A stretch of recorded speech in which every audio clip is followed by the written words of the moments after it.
Hello learners, welcome to learn on. सर्वांना नमस्कार. आपल्या महा टीईटी 2026च्या गणित आणि विज्ञानच्या युट्यूब सिरीजमध्ये मी अतुल सर, आपला मॅथमॅटिक्स आणि सायन्स मेंटर सर्वांचं स्वागत करतो. आपल्या 30 दिवसाच्या प्लॅनरनुसार आपण ऑलरेडी गणिताचे 2 व्हिडिओ कंप्लीट केलेले आहेत आणि त्यापैकी म्हणजे एक जो पार्ट होता तो गणिताचा आपण 2 व्हिडिओमध्ये कंप्लीट केलेला आहे. त्यामुळं आपलं शेड्यूल जरी 30 दिवसाचा असेल, तरी ते थोडंफार मागे-पुढे होऊ शकतं. आणि आपल्या सगळ्यांना एका गोष्टीची कल्पना झाली असेल, की आता महाराष्ट्र टी-ई-टीची एक्झाम 21 जूनच्या ऐवजी 28 जूनला होणार आहे. त्यामुळे आपल्याकडे थोडासा कालावधी अजून वाढलेला आहे आणि म्हणून आपण त्याचा चांगला उपयोग करून घेऊ. तर आजच्या लेक्चरमध्ये आपण पेपर 1 मध्ये डे 1 म्हणजे पहिल्या पेपरचा पहिल्या दिवशी आज आपण सुरू करणार आहोत विज्ञान आणि परिसर अभ्यास. विशेषतः आपल्याला जो ई-व्ही-एस एन्व्हायर्नमेंटल सायन्सेस हा जो विषय असतो, त्यामध्ये आपण फोकस करणार आहोत प्रामुख्याने विज्ञान विषयावर. ओके. तर यामध्ये इतिहास भूगोलचाही भाग येत असतो पेपर 1 मध्ये. परंतु आपला पूर्ण व्हिडिओ सीरीजचा जो फोकस आहे तो गणित आणि विज्ञानवर असल्यामुळे आपण यातील विज्ञानाच्या भागांवर फोकस करणार आहोत. आता राहिला विषय इतिहास आणि भूगोलचा, तर यामध्ये बराचसा विज्ञानामध्ये भूगोलाचा भाग कव्हर होत असतो.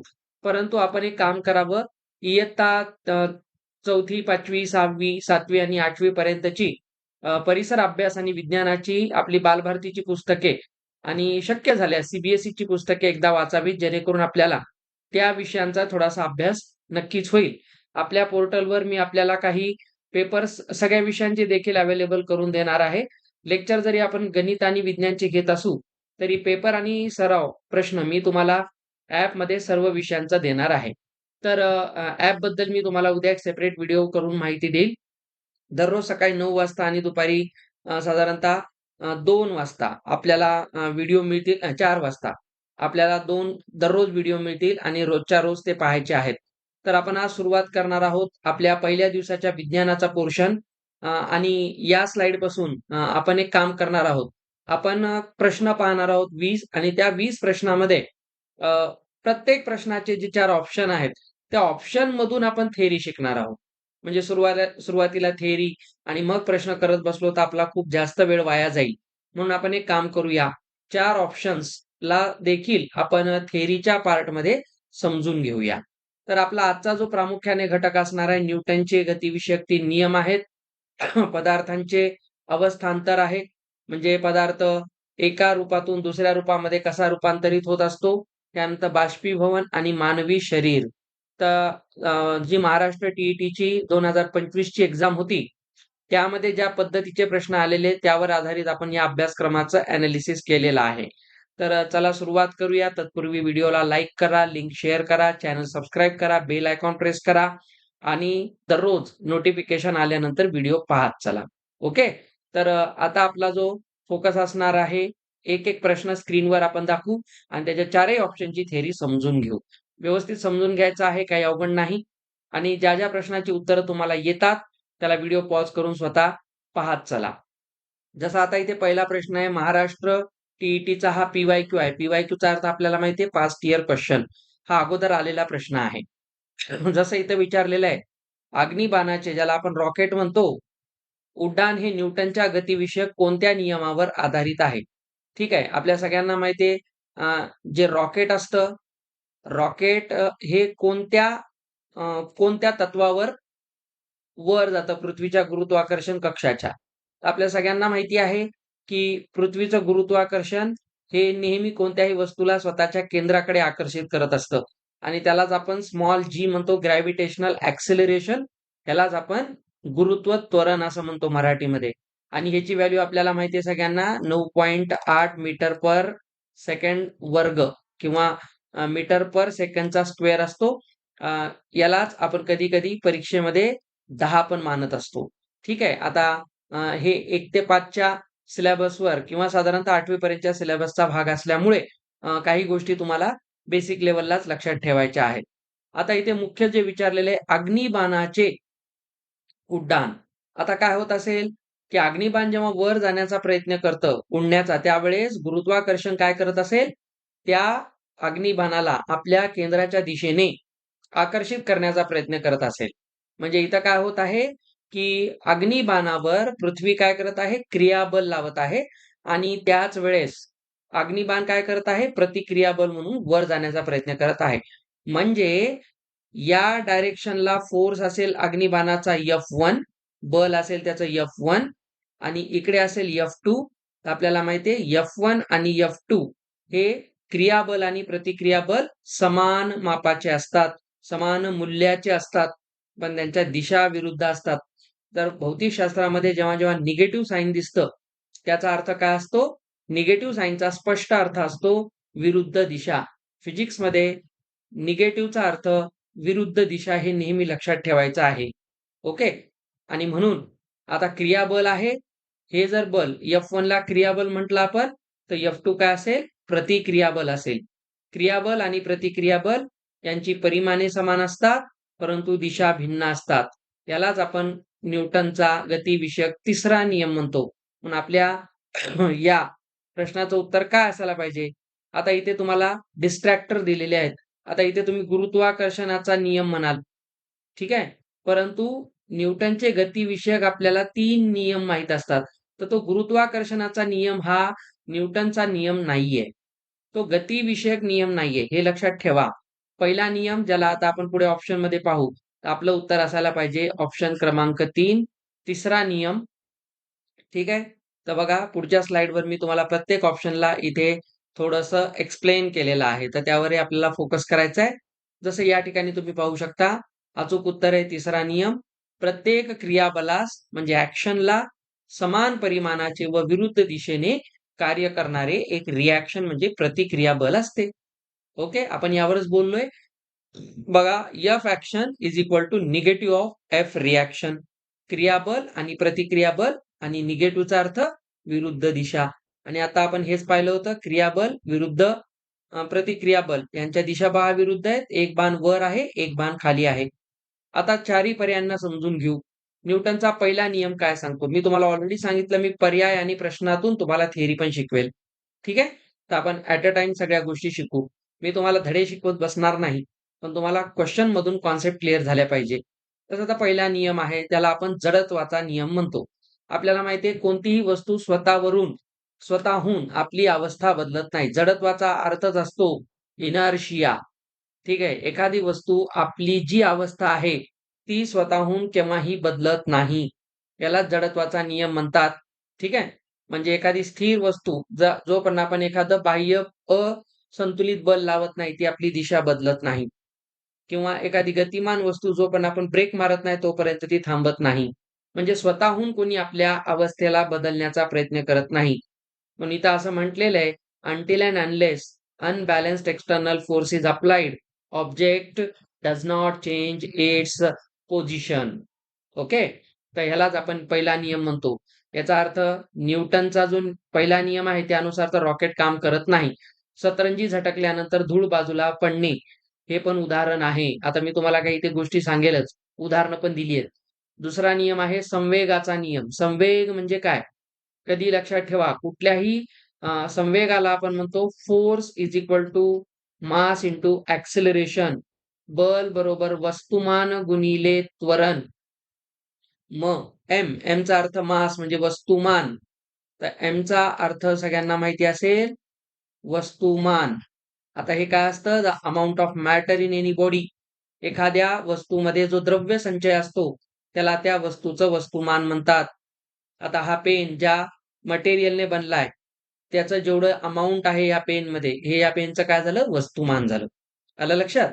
आणि एचा अर्थ आहे त्वरण, ॲक्सेलरेशन.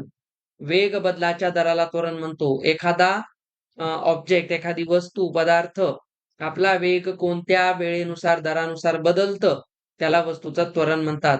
वस्तुमानाला त्वरणाने जेव्हा गुणलं जातं, तेव्हा आपण त्याला संवेग म्हणतो. ठीक आहे? तर मास इंटू ॲक्सेलरेशन. तर हा संवेग बदलाचा दर आहे. तर त्याला आपण पुढे संवेगाचा एक कॉन्सेप्ट दिलेला आहे. पुढे तुम्हाला लक्षात येईल फिजिक्समध्ये आपण त्याला P is equal to M into V पण म्हणतो. संवेगाला आपण इथे P म्हणतो. मोमेंटम म्हणतात इंग्रजीमध्ये. Mass into velocity. तर इथे बल काय असतं? मास आणि ॲक्सेलरेशन यांचा गुणाकार असतं. झेल पकडताना हात मागे घेणे. कारण आपल्याला माहिती आहे, की बॉलचं मास म्हणजे बॉलचं वस्तुमान जरी कमी असलं तरी त्याचा वेग खूप जास्त असतो. म्हणजे त्याचं त्वरण खूप जास्त असतं. अशा वेळेस तो चेंडू आपल्याला झेलताना जर आपण असाच धरला तर त्याचा आघात आपल्या हातावर खूप मोठा होऊ शकतो आणि म्हणून आपण तो आघात कमी व्हावा म्हणून त्या चेंडूला झेलताना आपला हात मागे घेतो. त्यामुळे त्याचा संपर्काचा कालावधी वाढतो आणि जेवढा संपर्काचा कालावधी वाढतो एखाद्या वस्तुमानाचा, त्या बलाचा परिणाम कमी होत असतो. तर या गोष्टी समजून घ्या. तिसरा नियम क्रिया आणि प्रतिक्रिया नियम. तेच रॉकेटचं उड्डाण, बंदुकीचा धक्का, ठीक आहे. याला रिकॉइलिंग ऑफ द गन असं पण म्हणतात. हे आहे. आता आपण 8वी ते 10वी म्हणजे जो पेपर 2 चा सायन्स आहे त्याच्यामध्ये सुद्धा डिटेल थिअरी समजून घेऊ. आणि गुरुत्वाकर्षणाचा नियम काय असतो? गुरुत्वाकर्षणाचं बल असतं G म्हणजे एक वैश्विक स्थिरांक असतो गुरुत्वाकर्षणाचा. त्याला युनिव्हर्सल कॉन्स्टंट ऑफ ग्रॅव्हिटी म्हणतात.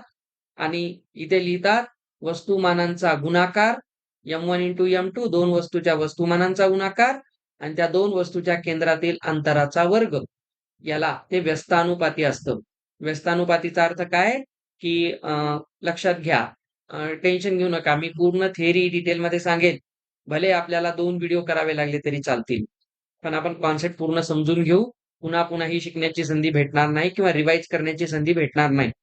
तर मास 1 इंटू मास 2 2 वस्तूंचं वस्तुमान. तर थोडक्यात त्यांचं असं म्हणणं आहे, की समजा इथे एक वस्तुमान आहे, इथे एक वस्तुमान आहे आणि हे त्या दोघांचे काय असतात? सेंटर ऑफ मास असतात. त्याला आपण वस्तुमानाचं केंद्रक म्हणतो.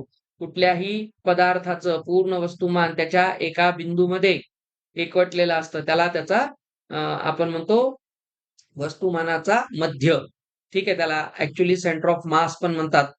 तर या दोघांमधल्या अंतराचा R असेल तर त्याचा वर्ग घेतात आणि याचं वस्तुमान M1 आणि याचं M2. तर यांच्या गुणाकाराला डायरेक्टली प्रोपोर्शनल म्हणजे समानुपाती असतं. म्हणजे दोघांचा गुणाकार जेवढा जास्त, मास 1 आणि मास 2 चा जेवढा गुणाकार जास्त तेवढं बल जास्त. आणि R वर्ग कुठे आहे बघा? छेदामध्ये आहे. तर छेदामध्ये जी क्वांटिटी असते कुठल्याही रेशिओमध्ये गुणोत्तरामध्ये, तेव्हा लक्षात ठेवायचं ती व्यस्त गुणोत्तर असते, व्यस्त चलन असतं. याचा अर्थ R चा वर्ग म्हणजे जेवढं अंतर वाढेल, तेवढा फोर्स कमी होतो. म्हणून बघा 2 वस्तू जेवढ्या दूर असतील, त्यांच्यात आकर्षण बल कमी असतं आणि जसजशा जवळ येतील, तर अंतर कमी झाल्यामुळे बल वाढतं. ते कसे वाढतं? वर्गाने वाढतं. त्याला गुरुत्वाकर्षणाचा नियम म्हणतात. आता टी-ई-टी एक्झाममध्ये एक मास्टर ट्रिक लक्षात ठेवायची आहे. उडणे, धक्का बसणे, चालणे असे संदर्भ आले, की ते जनरली न्यूटनच्या 3ऱ्या नियमाशी निगडीत असतात. चला, तर मला वाटतं आपण पहिल्या प्रश्नाच्या 4 ऑप्शनमधून न्यूटनचे 3 नियम देखील शिकलेले आहेत. आता पुढचा प्रश्न आहे, खालीलपैकी कोणता पदार्थ संप्लवनशील नाही? जर तुम्हाला माहित असेल संप्लवनशील म्हणजे काय, तर याचं उत्तर देण्याचा प्रयत्न करा. आणि इथं प्रामुख्याने विचारले नाही. आता संप्लवनशील नाही. ठीक आहे. पाहिलं आपलं उत्तर. चला आपण चेक करू. याचं उत्तर आहे मीठ. ठीक आहे. याचं उत्तर आहे मीठ. आता संप्लवनशील पदार्थ काय असतो? आपण पाहूया इथे. तर थिअरी आणि संकल्पना काय सांगते? काही जे स्थायू पदार्थ असतात. आपल्याला माहिती आहे पदार्थांच्या प्रामुख्याने आपण 3 अवस्था शिकतो. अजूनही खूप अवस्था असतात. त्या आपण मोठ्या वर्गांमध्ये शिकतो. पदार्थांच्या ज्या प्रामुख्याने 3 अवस्था आहेत, स्थायू, द्रव आणि वायू. तर आपल्याला माहिती आहे, की स्थायू पदार्थांना जेव्हा उष्णता दिली जाते, तेव्हा सहसा स्थायूंचं रूपांतर सुरुवातीला द्रव पदार्थात होतं आणि मग द्रवाचं रूपांतर कशात होत असतं? वायू रूपात होत असतं. म्हणजे बर्फाला उष्णता दिली, की अगोदर त्याचं पाणी बनतं आणि पाण्याला परत उष्णता दिली, की त्याची वाफ बनते. ओके. तर यालाच आपण म्हणतो स्थायूतून द्रव, द्रवातून वायू पदार्थाचे अवस्थांतर. ओके. पण संप्लवन अ, ही जी क्रिया आहे, ही थोडीशी वेगळी आहे. सब्लिमेशन म्हणतात इंग्रजीत त्याला. आता संप्लवनचा अर्थ काय? या आकृतीवरून तुमच्या लक्षात येईल. स्थायू जेव्हा वितळतो, तेव्हा सहसा काय व्हायला पाहिजे? तो द्रवात जायला पाहिजे आणि द्रवातून तो वायूमध्ये जायला पाहिजे. परंतु संप्लवन अभिक्रिया किंवा क्रिया काय असते? स्थायू पदार्थ द्रव रूपात रूपांतरित न होता, तो सरळ वायूमध्ये जेव्हा जातो, तेव्हा आपण म्हणतो तो पदार्थ संप्लवनशील आहे. कापूर, नवसागर, आयोडीन आणि शुष्क बर्फ त्याला आपण ड्राय आईस पण म्हणतो. आता पुढे पण प्रश्न ते येतील. तर लक्षात घ्या, स्थायू पदार्थांना उष्णता दिली की ते द्रवात न जाता थेट वायूमध्ये रूपांतर होते. याला संप्लवन म्हणतात. मीठ हे उच्च तापमानाला वितळते. आता मिठाला जर वितळवायचं असेल, आता मीठ स्थायू पदार्थ आहे. परंतु मिठाला जर आपण खूप उष्णता दिली, किती? साधारणतः 801 डिग्री सेल्सिअस, तर ते मीठ वितळतं. म्हणजे अ, त्याचं द्रवामध्ये रूपांतर होतं. ते सरळ वायूमध्ये जात नाही. तर हा एक महत्त्वाचा मुद्दा लक्षात ठेवा. तर स्थायूमधून सरळ वायूमध्ये रूपांतरित होण्याला संप्लवनशील म्हणतात. तर संप्लवनशील कोण होत नाही असं विचारलं तर उत्तर मीठ आहे. यासाठी लक्षात ठेवा, कापूर, नवसागर आणि आयोडीन हे 3 पदार्थ संप्लवनशील आहेत. मीठ हा आयनिक स्थायू आहे. आपण पुढे आयन वगैरे काय असतात, पुढच्या चॅप्टर्समध्ये समजून घेऊ. म्हणून लक्षात घ्या, मीठ आयनिक स्थायू आहे, तो संप्लवनशील नाही. तर स्थायूमधून तो द्रवात रूपांतरित होतो, म्हणून त्याला संप्लवनशील म्हणत नाहीत. आलं लक्षात? पुढे जाऊ. पुढचा प्रश्न, ध्रुवीय प्रदेशात म्हणजे पोल्स, समुद्राच्या पाण्याचे बाष्पीभवन ज्याला एव्हॅपोरेशन म्हणतो आपण, ते कसे होते? हा आत्ता 2025च्या पी-वाय-क्यूचा हा भाग आहे. विचारलेला प्रश्न आहे टी मध्ये. आता ध्रुवीय प्रदेशात पाण्याचं बाष्पीभवन. आता बाष्पीभवन आपल्या सगळ्यांना माहिती आहे. पाण्याची उष्णतेमुळे वाफेत रूपांतर होण्याची जी अभिक्रिया असते, दिलेल्या तापमानाला असते आणि त्याचं एक ठरलेलं टेम्परेचर असतं. ॲट एनी टेम्परेचर असतं किंवा त्याच्या बॉइलिंग पॉइंटला वगैरे असे काही शब्द तिथे येतील पुढे चालून. तर त्याला आपण बाष्पीभवन म्हणतो. बाष्प होणे म्हणजे वाफ होणे. तर ध्रुवीय प्रदेशात कसं होतं? आता ध्रुवाच्या प्रदेशात कसं होतं? तर खूप सुंदर प्रश्न आहे. मी याची थिअरी तुम्हाला चांगली सांगेन.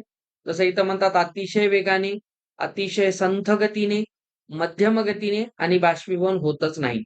असं होऊ शकत नाही. बाष्पीभवन होत नाही असा जनरली कोणताही पाण्याचा म्हणजे पाणी असं नसतं ज्याचं बाष्पीभवन होत नाही. हां, बाष्पीभवनाचा वेग कमी जास्त असू शकतो, पण बाष्पीभवन होणार नाही असं होत नाही. आता आपल्याला पाहायचंय ध्रुवीय प्रदेशामध्ये कसं व्हायला पाहिजे. तर ध्रुवीय प्रदेशामध्ये अतिशय संथ गतीने होते. आता आपण समजून घेऊ. असं का? तर याचं अचूक उत्तर आहे पर्याय 2, अतिशय संथ गतीने. ठीक आहे. Very slowly. इंग्रजीत आपण त्याला म्हणूया व्हेरी स्लोली. असं का बरं? व्हेरी स्लोली का होतं? आता एक त्यासाठी असं समजून घ्या. आपली ही पृथ्वी आहे असं माना आणि आपल्याला माहिती आहे आपली पृथ्वी ही पश्चिमेकडून पूर्वेकडे फिरते. आपल्याला माहिती आहे ही पश्चिम आणि ही पूर्व दिशा आहे. तर आपल्या पृथ्वीची फिरण्याची ही दिशा आहे. ओके? आणि आपली पृथ्वी अ, ज्या वेगाने फिरते, तो वेग आहे आपण पुढे समजून घेऊ नंतर. ही पृथ्वीची फिरण्याची दिशा आहे आणि आपल्याला माहिती आहे ती आपल्या अक्षाभोवती थोडीशी कललेली आहे. आणि तिचा अक्ष कोणता आहे? हा. तर ते आपली थोडीशी अक्षाभोवती अशी कललेली असते आणि त्या पद्धतीने ती फिरते. आता असं समजा की इकडे सूर्य आहे. आता बघा अर्थला मी इथं ई लिहितो, सूर्याला एस लिहितो. आता आपली पृथ्वी जेव्हा सूर्याभोवती फिरते, सूर्याची किरणं पहा खूप लांबून जेव्हा येतात, तेव्हा ही किरणं जेव्हा या पद्धतीने पृथ्वीच्या पृष्ठभागावर येतात, तेव्हा इथे पृथ्वीचं विषुववृत्त आहे. ठीक आहे, विषुववृत्त आहे. इक्वेटर लाईन आहे आणि या दोघांना आपण ध्रुवीय प्रदेश म्हणतो. आपल्याला माहिती आहे हा नॉर्थ आणि हा साउथ पोल आहे. उत्तर आणि दक्षिण ध्रुव. आता बघा, उत्तर आणि दक्षिण ध्रुवाला सूर्याची किरणं तिरपी जातात. आलं लक्षात? आता जेवढी सूर्याची किरणं तिरपी जातात किंवा इथे तुम्ही पहा, सूर्याची किरणं ज्यावेळेस इथे लंबरूप पडतात, जिथे-जिथे लंबरूप पडतात, तेव्हा ती खूप तीव्र असतात. ठीक आहे? यामुळे काय होतं, की प्रखर सूर्यप्रकाश असतो आणि आपल्याला माहिती आहे जेवढा सूर्यप्रकाश प्रखर, तेवढा बाष्पीभवनाचा वेग जास्त. परंतु ध्रुवीय प्रदेशामध्ये सूर्याची किरणे तिरपी पडतात, त्यामुळे ती प्रखर नसतात आणि त्यामुळे बाष्पीभवनाचा वेग कमी असतो. बस आपण हेच लिहिलेलं आहे. इथे एक महत्वाचा सूत्र लक्षात ठेवायचंय. बघा इथं असं लिहिलेलं आहे, ई इथे आहे समचलन टी. ई म्हणजे एव्हॅपोरेशन, बाष्पीभवन. टी म्हणजे टेम्परेचर, तापमान. आता इथे काय म्हणता हे? हे समचलन आहे. म्हणजे बघा, तापमान वाढलं तर बाष्पीभवन वाढतं. वरचा बाण म्हणजे वाढणे किंवा तापमान कमी झालं तर बाष्पीभवनाचा वेगही कमी होतो. तर याला म्हणतात समचलन. आता असं समजून घ्या, माझ्या या व्हिडिओकडे पहा, बाजूच्या या कॅमेऱ्यामध्ये. आता समजा ह्या 2 राशी आहेत वेगवेगळ्या. हा ई आहे आणि हा टी आहे. तर टी वाढला, तर ई पण वाढला. ओके? असं समजून घ्या. म्हणजे एक क्वांटिटी वाढली, टेम्परेचर वाढलं, तर एव्हपोरेशन वाढलं. एक राशी वाढल्यामुळे दुसरी वाढत असेल, तर आपण त्याला म्हणतो समचलन किंवा टेम्परेचर कमी झालं, तर एव्हपोरेशन कमी होणे. याला आपण म्हणतो समचलन. तर सिंपल गोष्ट आहे. जेवढं टेम्परेचर जास्त, तेवढा बाष्पीभवनाचा वेग जास्त. आता टेम्परेचर जास्त केव्हा होईल? लंबरूप किरणे पडली तर. आलं लक्षात? आणि म्हणून ध्रुवीय प्रदेशामध्ये लंबरूप किरणं पडत नाही, ती तिरपी पडतात. म्हणून आपल्याला इथं लक्षात ठेवायचं आहे आणि जेवढं क्षेत्रफळ जास्त, तेवढा सुद्धा बाष्पीभवनाचा वेग जास्त. म्हणून आपण असं म्हणतो, की जो गरम चहा असतो, तो कपापेक्षा बशीमध्ये लवकर थंड होतो. का लवकर थंड होतो? त्याचं रिझन आहे, की बशीचा पृष्ठभाग जास्त आहे, म्हणजे त्याचं क्षेत्रफळ जास्त आहे कपापेक्षा आणि म्हणून डायरेक्टली प्रोपोर्शनल जेवढं क्षेत्रफळ जास्त, तेवढा बाष्पीभवनाचा वेग जास्त. म्हणून इथं लक्षात ठेवायचं ध्रुवीय प्रदेशात सूर्यकिरणे तिरपी पडत असल्याने तापमान कमी असते, म्हणून बाष्पीभवन संथ होते. अतिशय वेगाने कुठं होते? विषुववृत्ताजवळ, कारण लंबरूप किरणे पडतात. अतिशय संथ गतीने जे आपलं उत्तर आहे, ध्रुवावरील अतिथंड हवामानामुळे. ओके. आणि मध्यम गतीने समशीतोष्ण कटिबंध. आता समशीतोष्ण कोणता पट्टा असतो? तर असा आपला हा समशीतोष्ण पट्टा असतो. आपल्याला काही प्रामुख्याने भूगोलातील ही सगळी अक्षवृत्ते तर माहीतच असतील ना? जसं हे विषुववृत्त आहे. मग या ठिकाणी आपण इथे घेतो. त्यानंतर बघा 23.5° ठीक आहे. त्यानंतर 66.5° उत्तर ध्रुव आणि मग 90 या पद्धतीने येतो. तर मकर वृत्त, कर्कवृत्त, विषुववृत्त ही नावं आपल्याला माहिती आहेत. ठीक आहे? आणि होतच नाही, चुकीचे. तापमान कमी जरी असलं तरी बाष्पीभवन सुरूच असते. तर बाष्पीभवन थांबत नाही कधी, हे लक्षात ठेवा. ओके? चला पुढच्या प्रश्नाकडे जाऊ. कमेंट नक्की करत चला. मी तुम्हाला प्रत्येक गोष्ट डिटेलमध्ये सांगण्याचा प्रयत्न करत आहे. रक्तातील अविद्राव्य घटक सॉलिड पार्टिकल्स वेगळे करण्यासाठी कोणत्या पद्धतीचा वापर केला जातो? आता बघा, रक्तातील अविद्राव्य घटक, अविद्राव्य म्हणजे जे विरघळू शकत नाहीत रक्तामध्ये. असे काही कण असतात, स्थायू कण असतात, जे आपल्या रक्तात मिसळत नाहीत. मग त्यांना आपल्या शरीराच्या त्या रक्तातून वेगळं करावं लागेल. आता हे वेगळं करण्याच्या पद्धतीला काय म्हणतात? तर त्याचं उत्तर आहे अपकेंद्री पद्धत, त्याला सेंट्रिफ्युगेशन म्हणतात. ठीक आहे. आपण जेव्हा दही घुसळतो, लोणी वेगळं करतो, हे कोणती प्रोसेस आहे? ही सेंट्रिफ्युगेशनचीच प्रोसेस आहे. आता मी तुम्हाला याला डिटेलमध्ये या चारही पद्धतींना आपण पुढच्या ऑप्शनमध्ये समजून घेऊ. आपलं उत्तर आहे अपकेंद्री पद्धत, सेंट्रिफ्युगेशन. आता काय सांगतं, जेव्हा द्रव आणि सूक्ष्म स्थायू कण वेगळे करायचे असतात, तेव्हा मिश्रण अतिवेगाने फिरवले जाते. म्हणून म्हणलं ना, घुसळणे. आपण रवीने जेव्हा दह्याला घुसळतो, तेव्हा बघा त्यातले कण अतिशय जलद गतीने वेगळे होतात. तेच आहे, त्यालाच आपण सेंट्रिफ्युगल फोर्स म्हणतो. आता एक सिंपल गोष्ट आहे, याचं एक उत्तम उदाहरण देतो. बघा, जो आकाश पाळणा वगैरे असतो किंवा तो मेरी गो राउंड असतो लहान लेकरांचा, घोड्यावर बसून खेळायचा खेळ. तर तुम्ही पहा, जसजसा त्याचा घेर, त्याची स्पीड वाढते, तसतसं पहा, ते काय करतं, असं लांब स्प्रेड आउट होतं. हो की नाही? ते असं स्प्रेड आउट होतं. ते दूर जायला लागतं. म्हणजे केंद्राच्या बलापासून दूर जाण्यालाच म्हणतात अपकेंद्री. केंद्रापासून दूर जाणे, अपकेंद्री आणि केंद्राच्या जवळ येणे, याला आपण म्हणतो केंद्रानुवर्ती, केंद्राजवळ जाणारं. त्याला सेंट्रिपिटल म्हणतात आणि सेंट्रिफ्युगल म्हणजे केंद्रापासून दूर जाणे. तर इथं लक्षात घ्या, अपकेंद्री बल कोणतं असतं? आता हे माहित पाहिजे, कुठलीही वस्तू जेव्हा वर्तुळाकार गतीमध्ये फिरते, त्यावेळेस तिच्यावर लागणारं बल असतं एम-आर. इथे इंग्रजी डब्ल्यू सारखं एक अक्षर दिसतं, पण ते डब्ल्यू नाहीये.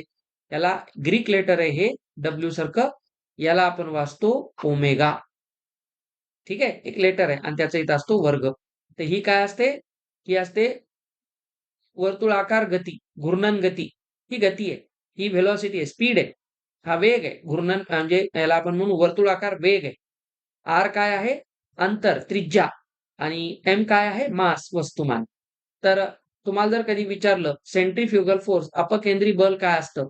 तर mR⍵² असतं. आता आपल्याकडे आपल्या रक्तामध्ये काही जड पेशी असतात. आर-बी-सी आणि डब्ल्यू-बी-सी.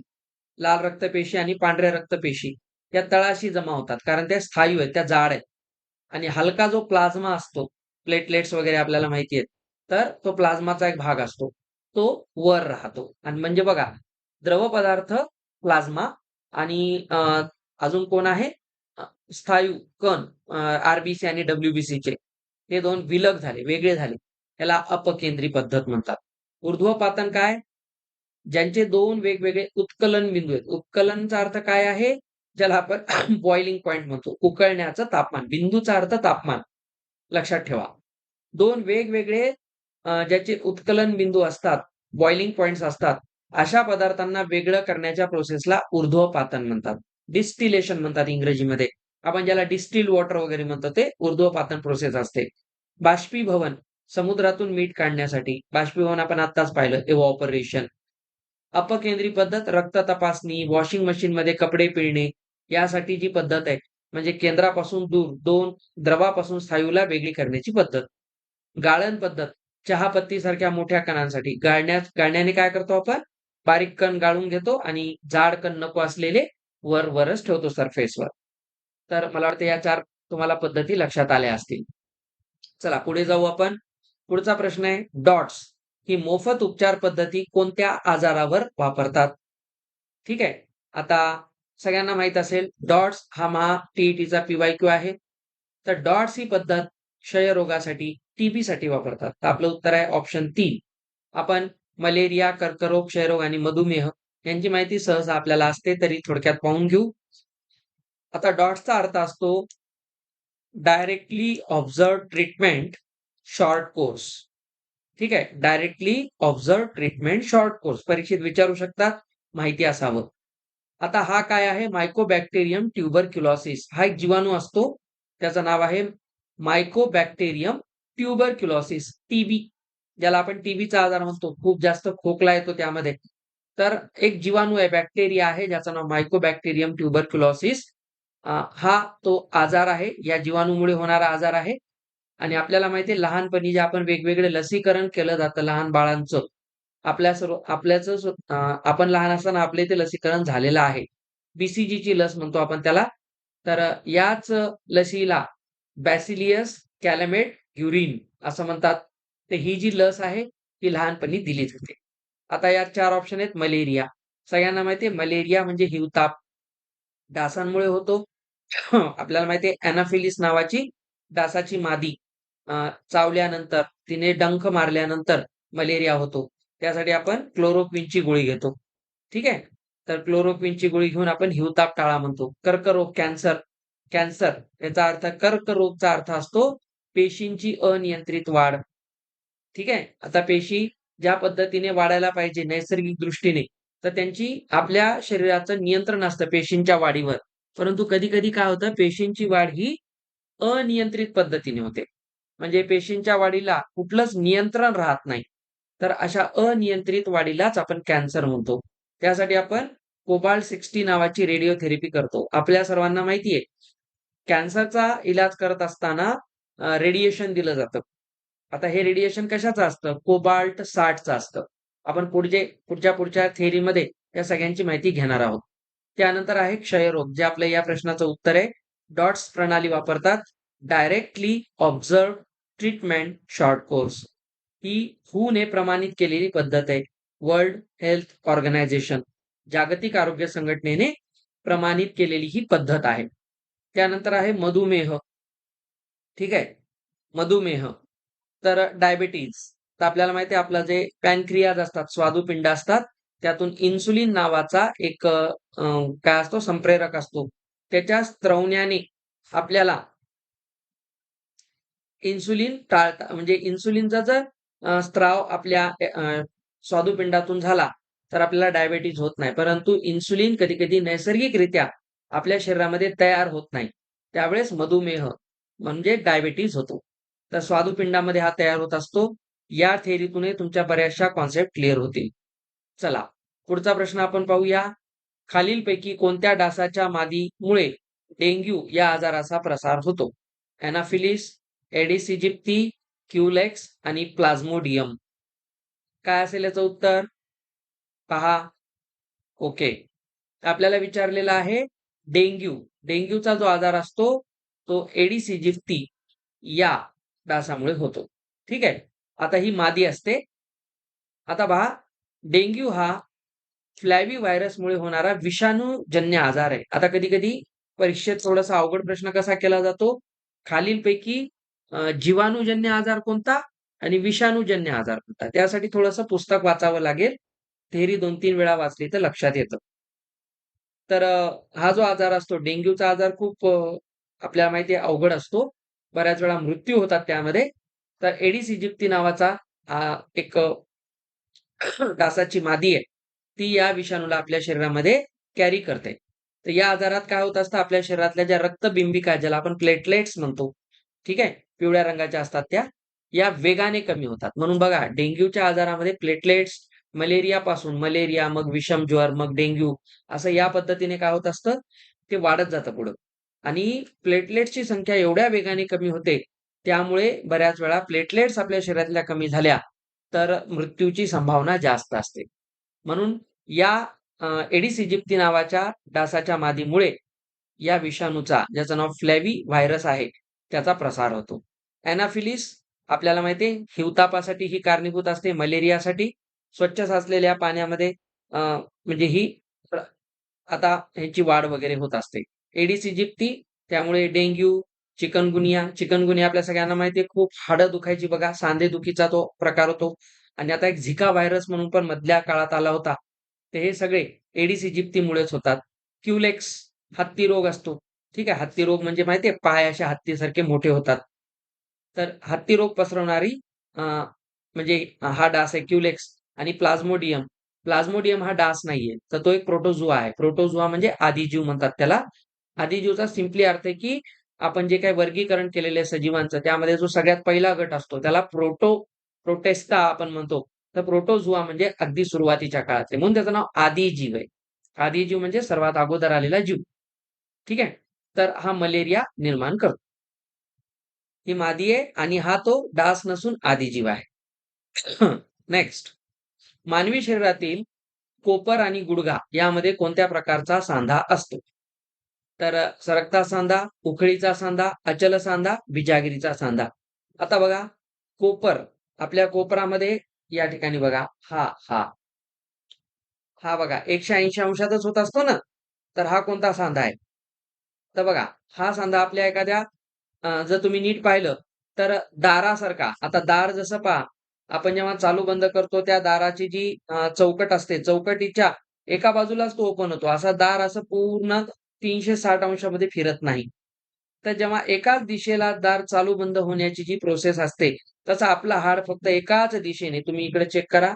हे हाड बघा फक्त या डायरेक्शनला आपला हात असा वाकू शकतो कोपरातून. तो खाली नाही जाऊ शकत.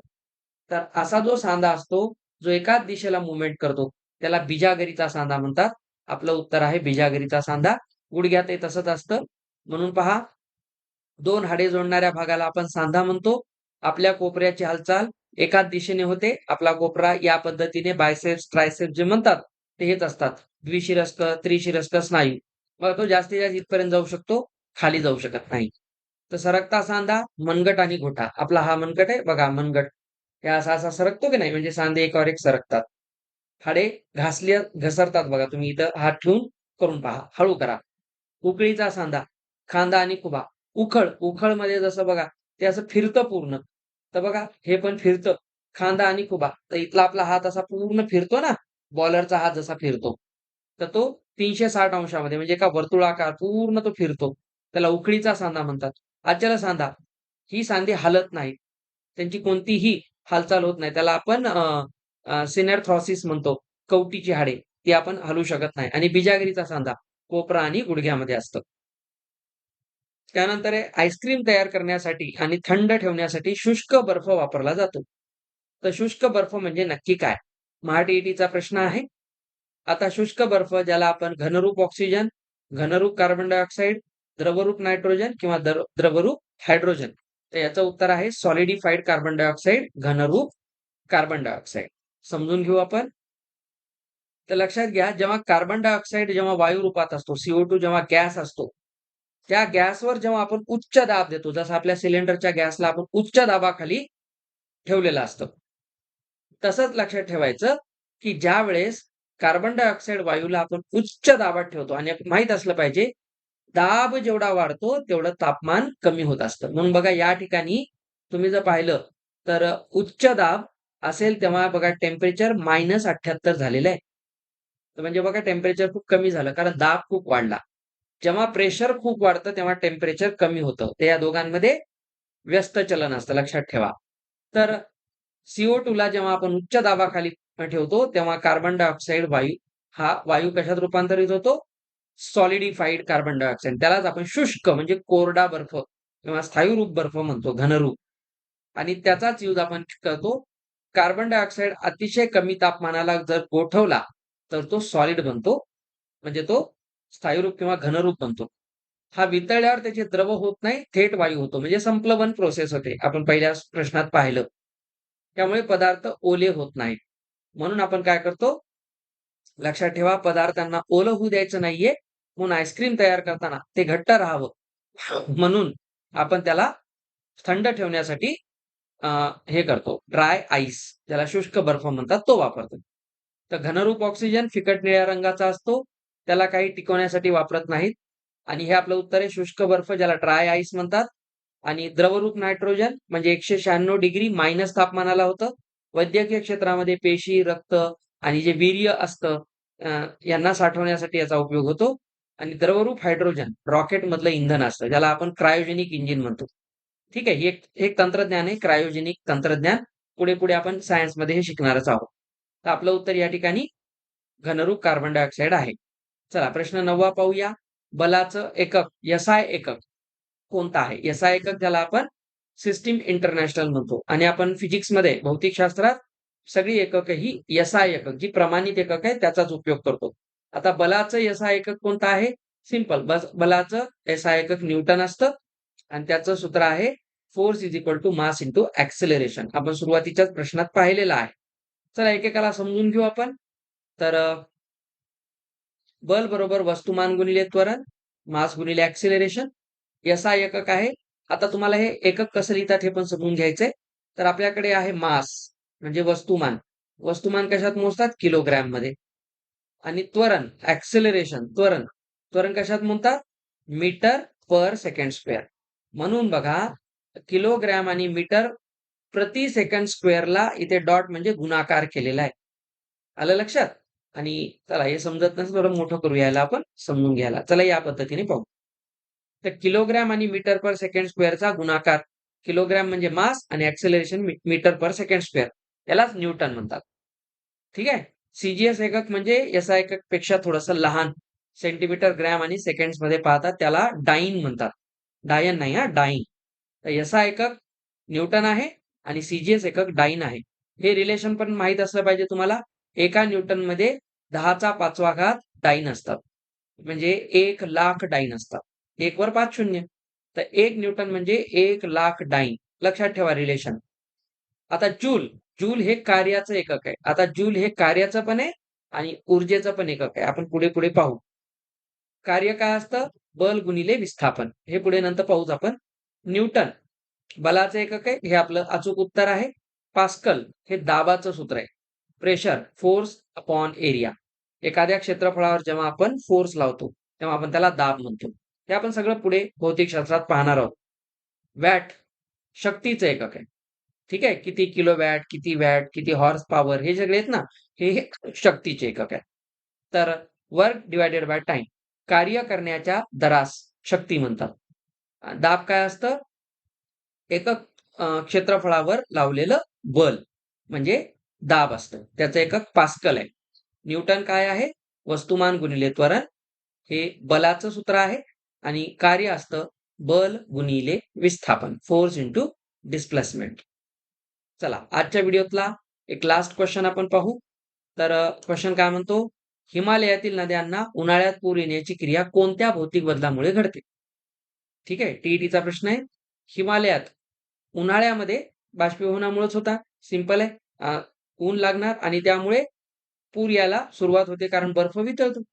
तर ह्याला आपण वितळतो. बघा कोणती प्रोसेस आहे? विलयन म्हणजे मेल्टिंग, वितळणे, संगणन, कंडेन्सेशन, बाष्पीभवन, एव्हॅपोरेशन, संप्लवन, सब्लिमेशन. काय असेल उत्तर? अगदी बरोबर. याचं उत्तर विलयन आहे, मेल्टिंग. स्थायू बर्फ अधिक उष्णता. बर्फाला उष्णता दिली की विलयन होतं आणि त्याचं पाण्यामध्ये म्हणजे द्रवात रूपांतर होतं. उन्हाळ्यात उष्णतेमुळे हिमालयातील बर्फ वितळतो. अगदी बरोबर. यालाच आपण विलयन किंवा मेल्टिंग किंवा फ्युजन म्हणतो. नद्यांना पूर येतो ह्याच्यामुळे. विलयन काय आहे? बर्फाचं पाणी होणे. संघनन काय आहे?